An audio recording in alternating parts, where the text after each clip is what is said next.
Good morning, everyone. Mid-August, and I'm really going to try to get you excited about planning for your Canadian personal income taxes, earlier than later. There are a lot of reasons to start thinking about it now. People used to always ask me in my public practice, when do you start tax planning? I said, by September every year.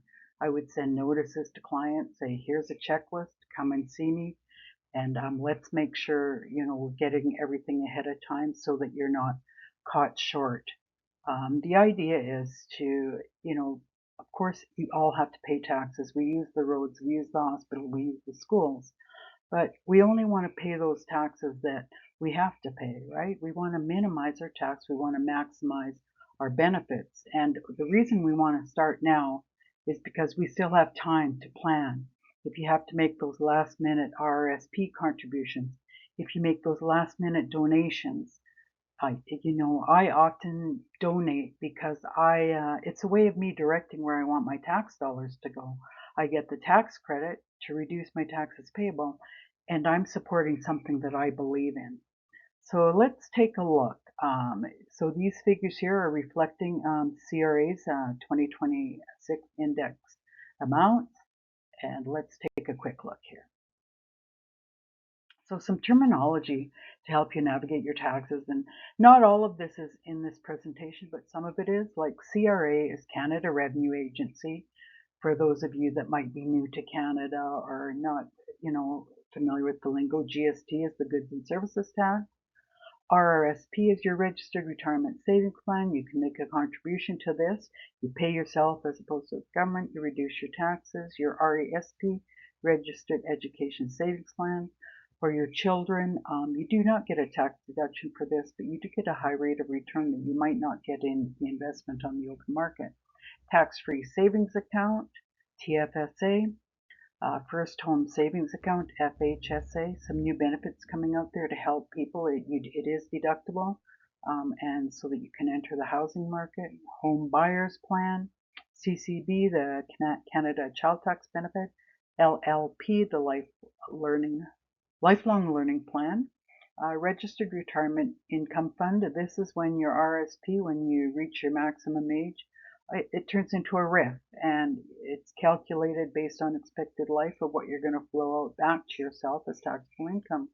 When you hear your accountant referring to T1, that is a general income tax return. FTC is a foreign tax credit. If you are living in another country and you're filing two different tax returns and you're paying tax in that country, you get what's called a foreign tax credit. It prevents double taxation. And then when you file your income tax return, you claim that foreign tax credit to reduce your Canadian taxes payable. CPP is your Canada Pension Plan. EI is your employment insurance. It used to be called unemployment insurance. Income, and what you have to contribute as an employee. FNT, First Nations Taxation. SI is a status Indian and who's exempt under the Indian Act, under Section 87. Contrary to what everyone might believe, First Nations across Canada have signed administration agreements with the government, and their members may be paying taxes, as treaties have been settled, as land claims have been settled. Different agreements have been negotiated. They call it modern treaties, and status Indians are paying personal income tax just like the average Canadian. NOA, notice of assessment, and PA is your pension adjustment if you work for somebody and they have a pension plan, matching a contribution pension plan.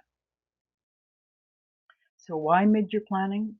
Okay, so first of all, most of the tax levers close on December 31st, not April 30th, when you're required to file. So generally, I would say 4.5 months prior to year end, I would start looking at this. So like I said, that puts us at September. Here we are mid-August, we're bang on. April 30th is too late to plan.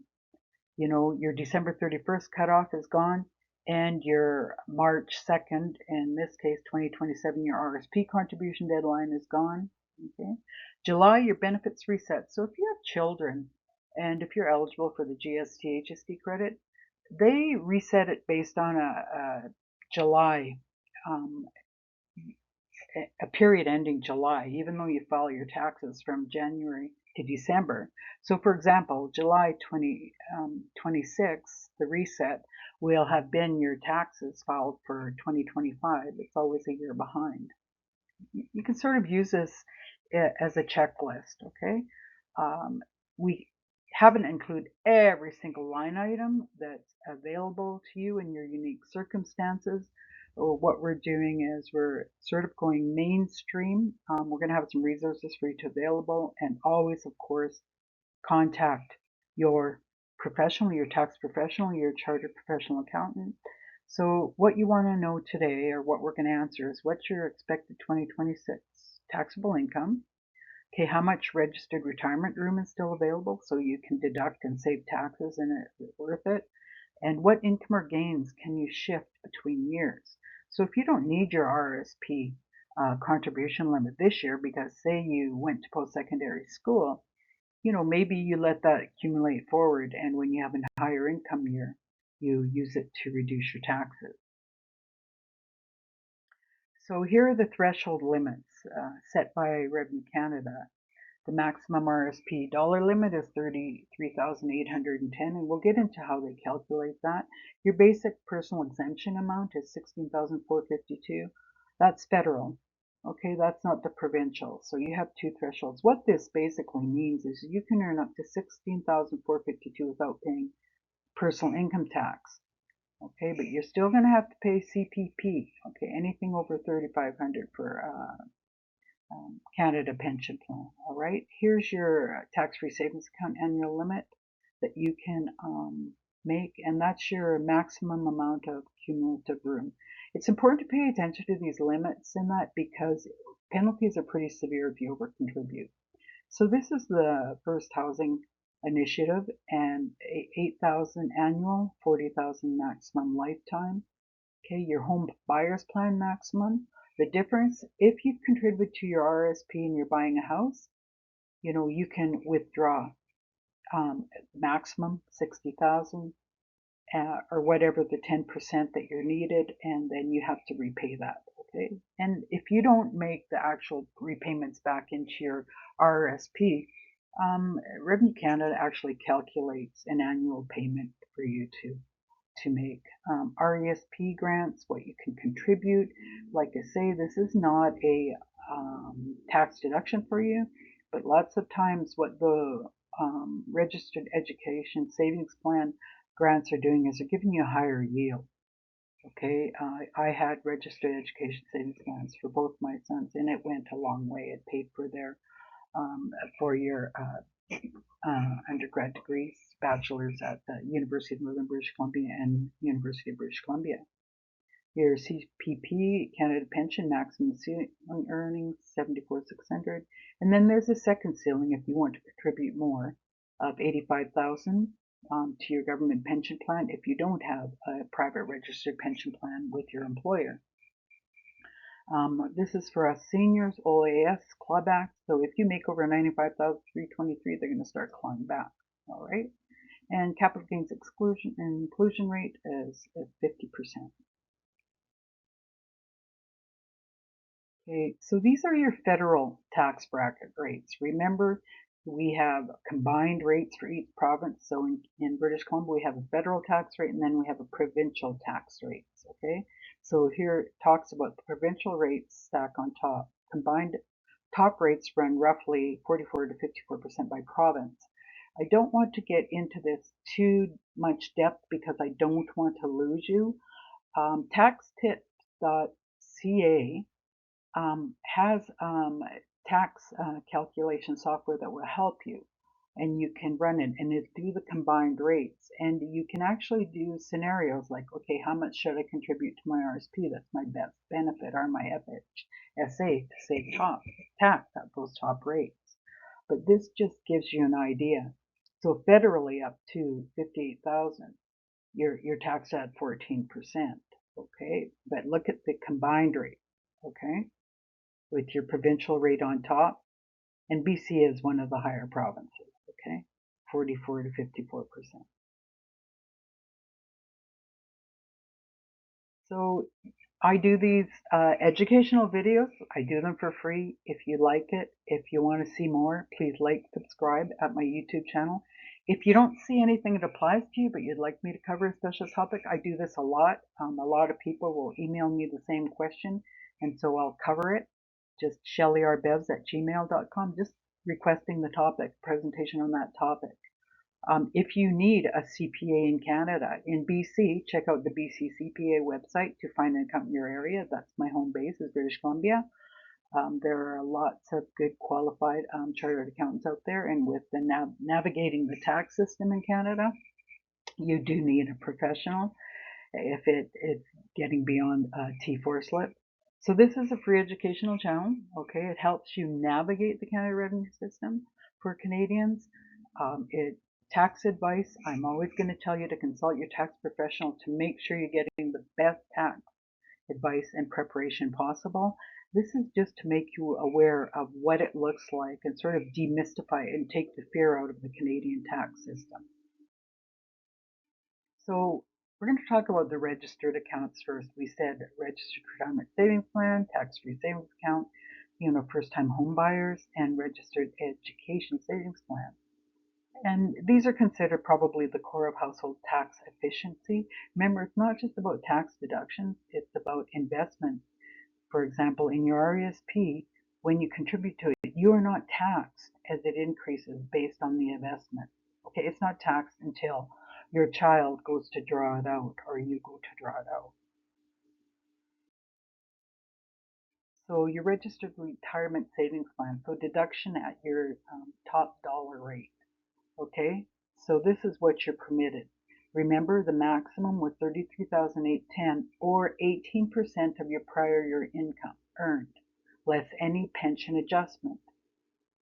So, for example, in 2025, say you earned 100,000, so 18% of that is 18,000. That's the maximum you could contribute, less a pension adjustment. What if you had a private pension where you were contributing and your employer was contributing, and say you contributed 5,000 and your employer contributed 5,000, so you had an additional $10,000 deduction? Well, you don't get to claim your portion, the employer's portion of the pension adjustment. That's like double dipping. You'd get a tax deduction on what your employer contributed. So what they do is they do this pension adjustment. You would get a tax adjustment on your T4A, it'll show in the box pension adjustment. So you would put in the maximum RSP contribution you made, your pension income amount, and then that pension adjustment would offset that deduction. That's how that works. The deadline for 2025 was March 2nd. Now for 2026, it could be March 2nd. We'd have to look at the calendar. It's usually February 28th, but they always extend it to the next business day. All right. So a lot of ways to help yourself and to maximize that deduction is if you made monthly contributions to your RSP, all that income you're earning for the year is tax-free. Okay, and yet you get the deduction. Okay, and it's not a scramble. And that's the reason we want to look now, because if you all of a sudden got a bonus or you got bumped into that next tax bracket, what can you do to protect yourself? So first-time home buyers, we talked about this, you can withdraw up to 60,000 tax-free funds. Okay, but it has to be in the plan for at least 90 days. So say February 28th, you contributed 60,000 and March 15th, you want to take it out to buy a house. No, you can't do that. You wouldn't have been able to take it out till March, April, May, the end of May. Okay, and you have to repay it over 15 years. Okay, you have to put that money back. So contribute now, deduct later. You might be able to claim the deduction at a future higher income. And that's where I said, go to the taxtips.ca. We'll look at the resources and calculate your income. It's a way for you to be able to tax plan in an accrual method and claim the deduction where it makes sense to you, and yet your income compounds tax-free. Okay, you can look at spousal RSPs. You can split the retirement income. So where one spouse has a way higher income and a larger pension, and the other spouse doesn't, it's a great way to reduce that higher spouse's income by making a spousal contribution. And a bonus or severance or large capital gain, a lot of people will use that and they'll put it into the RSP to utilize if you have carry forward room available. If you check your Revenue Canada website, your notice of assessment online, you'll see what your available room is for to maximize your RSP deduction and minimize your tax. So tax-free savings account, what's the benefit of this? This was created with the idea that emergencies arise. And you needed this slush fund so that if, say you needed $18,000 worth of dental work or, something like that, you could pull that emergency out. Say you had to replace the roof. The income in this fund, it accumulates tax-free. You do not get a tax deduction for it, okay? You can put your annual limit in. The unused room carries forward. Here's the maximum cumulative room. Never over contribute, because let me tell you, the penalties are huge. We're not, Revenue Canada, those penalties are just not good at all. Okay, so if you withdraw something, say you withdrew your 7,000 limit, you had to replace your roof, okay? Then you recontribute to replace what you had drawn out. You can never recontribute in the same year, okay? It has to be the following year. And this is where a lot of people get caught, and I don't know why it has to be so complicated. Because the roof's going, you can take 7,000 out to get it done for the summer. We have such short construction season in Canada. And then you're going to get that bonus by December based on your third quarter sales report. You'd like to contribute it back, but hold on to it and wait until after January 1st the next year. So again, the withdrawals are tax-free. They do not reduce your OAS or GS. It doesn't count as income, okay?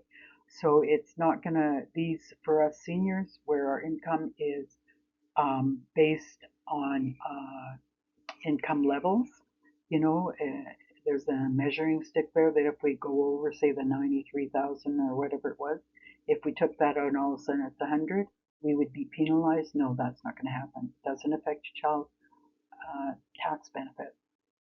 Okay, so that's the advantage over the RSP. If you take the RSP out, yeah, it does affect your income calculation. So all these things that you thread together, and this is where you want to maybe consult with the CPA, the specialist, because they're going to run that thread and do projections for you to say, well, look, this is going to be the impact if you have OAS or GIS, if you take your RSP out. Maybe set your spousal RSP up, because your spouse stayed home, raised the family, the cooking, and they're going to need pension income as well when you retire. So track room from your own records. A CRA, if you have the online access and log in, they will show that for you. You can see it real live time. If you don't understand those notice of assessment, please take them to a professional.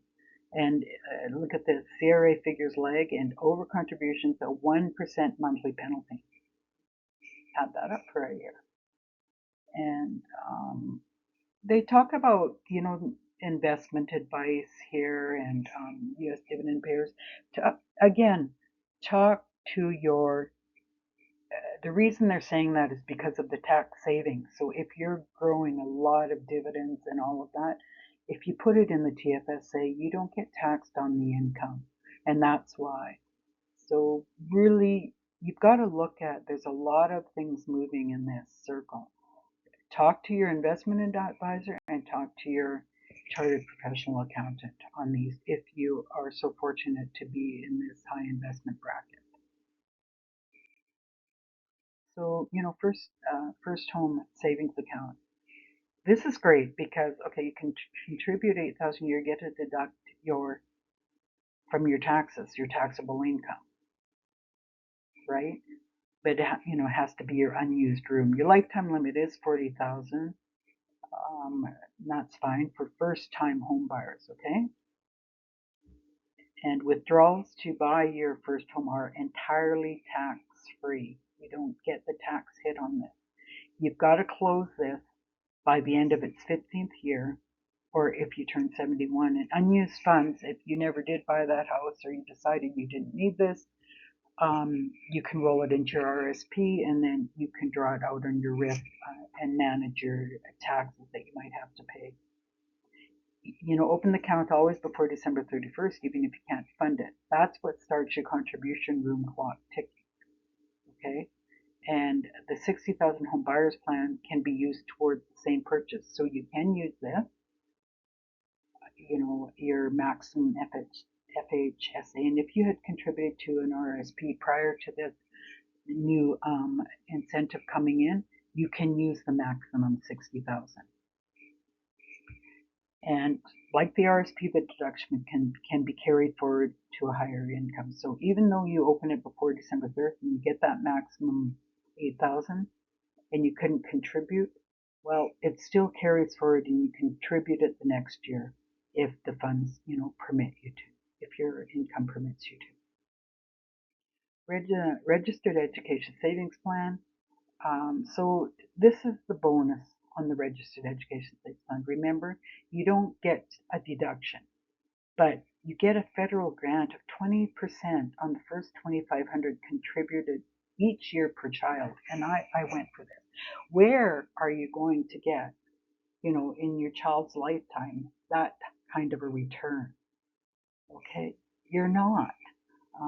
And it helped them pay for their 4-year bachelor's in university. It was enough. I was fortunate enough. It didn't pay their living costs, but it paid all the tuition, all their lab supplies, all of that, their textbooks, and it really helped at a time when savings accounts were only paying 1% or 2%. Okay, so this is the benefit of this. You don't get the tax deduction, but you get the federal grant and it grows tax-free. Okay, the grant stops when the child turns 17, so your unused room will need a deliberate catch-up plan if you want that full grant, okay? So make sure you get that in. And the withdrawals of the granted growth, and this is a benefit, they're taxing the student's hand, usually at little or no tax rate, because they aren't taxing you, the parent's hand. The child is going to school, they're getting the T4A for the income, they have enough tuition tax credits to offset it, or they don't even have enough income, they use their basic exemption. All right, so that's the benefit of the RESP. Let's talk about credits and benefits. What Canada does in their tax system, instead of a flat rate and that, they all of a sudden they give child tax benefits. They give us a GST tax credit. They give us a grocery tax credit. They give us a rent tax credit. And what a tax credit does is it offsets against taxes payable. So benefits are income tested, like GIS, OAS, or CPP. Benefits are income tested. CPP is not, sorry, GIS and OAS is for seniors. So let's take a look at this. Okay, so here's your Canada Child Benefit. So you remember we talked in the beginning, you have that reset in July for benefits and credits. It's based on your prior year's income, what your child tax benefit's going to be, or your Canada Child Benefit, they call it now. Okay, so depending on how high your income is, it does erode it. So, and if your income's low, of course you get a higher Canada Child Benefit. Your GST tax credit, the same. For a single, for a family and couple, for a child, phasing out roughly 56,000 on family income, okay? Both spouses, you file both spouses every year, benefits will stop. If you don't file your tax returns, and this is the important of filing tax returns in Canada, is you lose the benefits. You're letting cash go to your pocket. So I know I work a lot with people, these fire disaster emergencies, flooding, and COVID. A lot of people didn't file for a few years, and their child tax benefits and all of that, GST, everything was halted. You must file your tax returns every year. Okay. And just some good notes here again, weaving the string or following the thread all the way through. Your RRSP and FHSA contributions reduce income, which will increase your CCE and your GST. So the deduction is worth more than just your tax savings of your registered retirement savings and first-time home savings plan. TFSA withdrawals never count as income, so they don't reduce your benefit when you need cash, okay? It's like an emergency fund. You draw it out, you put it back. That's all. And that's why it's not affecting your benefit. So you have to report your changes in marital status, custody, and your address, okay? They recalculate. So if you were claimed single and you didn't all year and you were married halfway through the year, and then you filed your end of year tax return and you're married, let's say, CRA recalculates and clawbacks, depending on the tax situation. All right, again, please contact your tax professional. Medical expenses. A lot of people do, this is not a helpful calculation because it's 3% of your net income. The maximum you get is about 2,890. You have to keep all your receipts. It's a very arduous task for dental, travel, prescriptions, all those things. If you don't keep your receipts, you don't get the deduction. This is a big one. Charitable donation credit. This is a really good way of putting your taxpayer dollars where you want them to go. And I've supported this for years because I like to donate to causes that I believe in, not necessarily what my government is funding. I mean, we all don't agree on everything, and that's fine. But it's a way for me to donate to something that's very, very important to me. So your receipts have to be dated on or before December 31st to count for the 2026 year. Sometimes you'll find, and you might remember in the past when Indonesia had the huge tidal wave in that, and the Red Cross is matching donations, then the federal government matched, and they extended our ability to claim those charitable donations, into the following year, as long as it's over a 12-month period. So just some ways, a couple of the donation tax credits. There's political, if you're into that, your political tax credit donations and those sorts of things as well. These are probably two of the more mainstream. So what about investments and capital gains? Okay, inclusion rate 50%. So if you had $100,000 capital gain, your taxable capital gain would be 50% of that, so 50,000. Okay. So investment income and capital gains. The proposed increase. Remember when we were coming out of COVID, government was prorogued, and Revenue Canada did try to pass a legislation themselves without going through Parliament, which they're not supposed to do. It has to get royal assent. So that was canceled. Okay, so it's still at the 50% for 2026. That could change. Who knows? We just never know the government. They can change anything.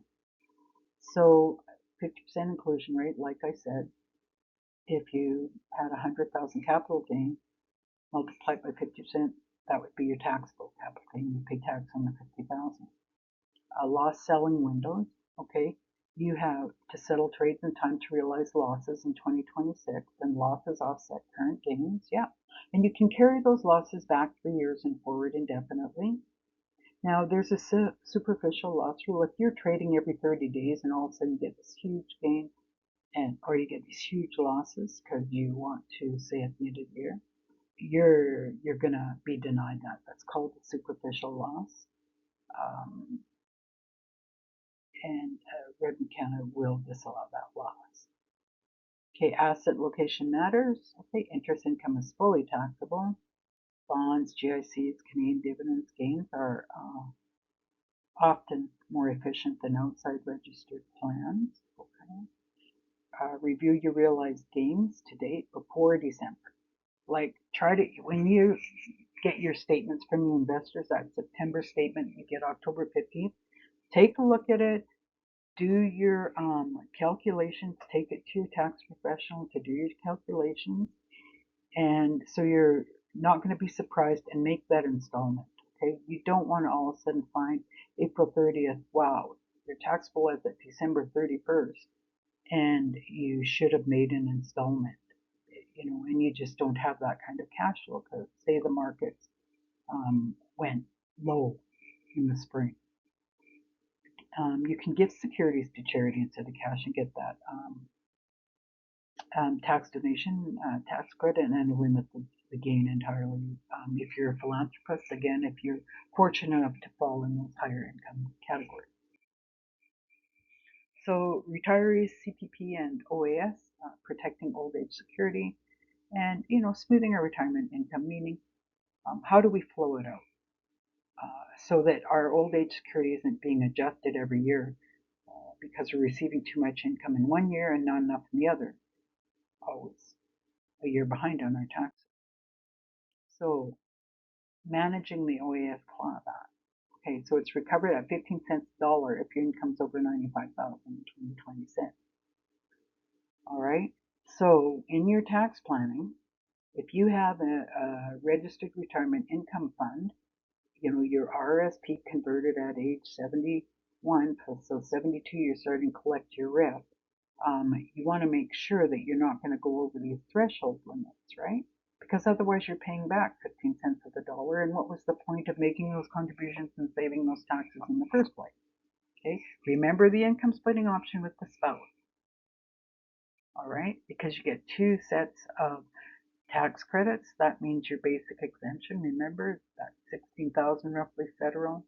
You don't pay tax on each of you, so combined it's 32,000. Draw from your TFSAs rather than your RIF if you can. If you've got those big, huge expenses, draw out your TFF and keep your RIF stable. Keep that income stable so that you don't get over that 95,000 because the TFSA does not count towards the clawback. Okay, based on your RIF minimum, on a younger spouse's age, consider drawing the RSPs early in retirement before the RIF minimums stack up. Okay, so OAS begins at what, 67? So that's where they're saying if you retired at 60, say you took a retirement, 7 years, take the RSP first, and then it won't affect your OAS. All right, where do we got from there?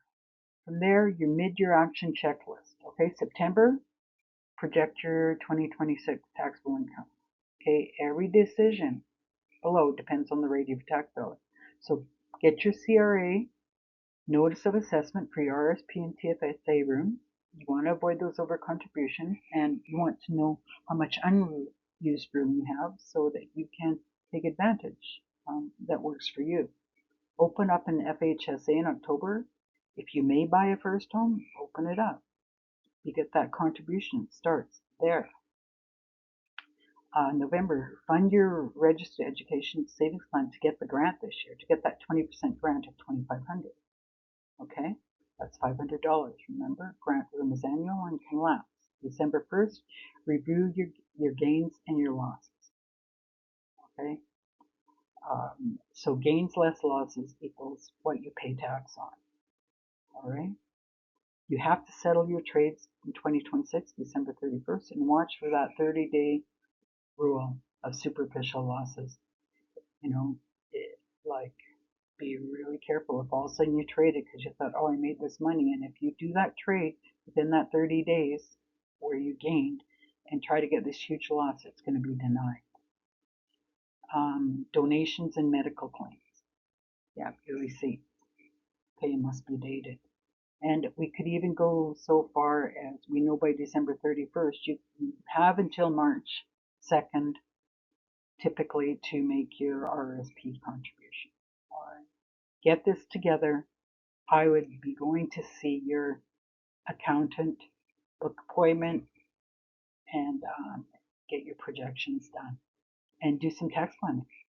Okay, they'll help you. Okay, make this amount in tax installments because your taxable capital gain is going to be this, or do this or do that.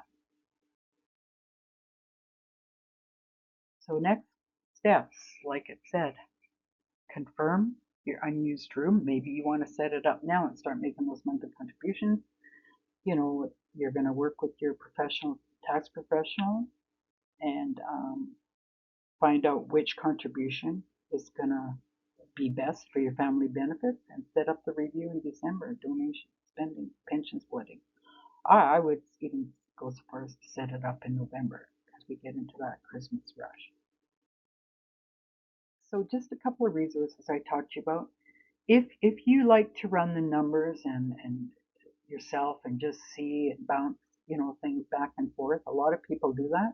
This is a great resource, this website, www.taxtips.ca, and there's actually the tax planning in this link. You can calculate your taxes payable and your possible RSP savings to maximize what's the best amount you should contribute or not contribute, or with your first-time homebuyer savings plan as well.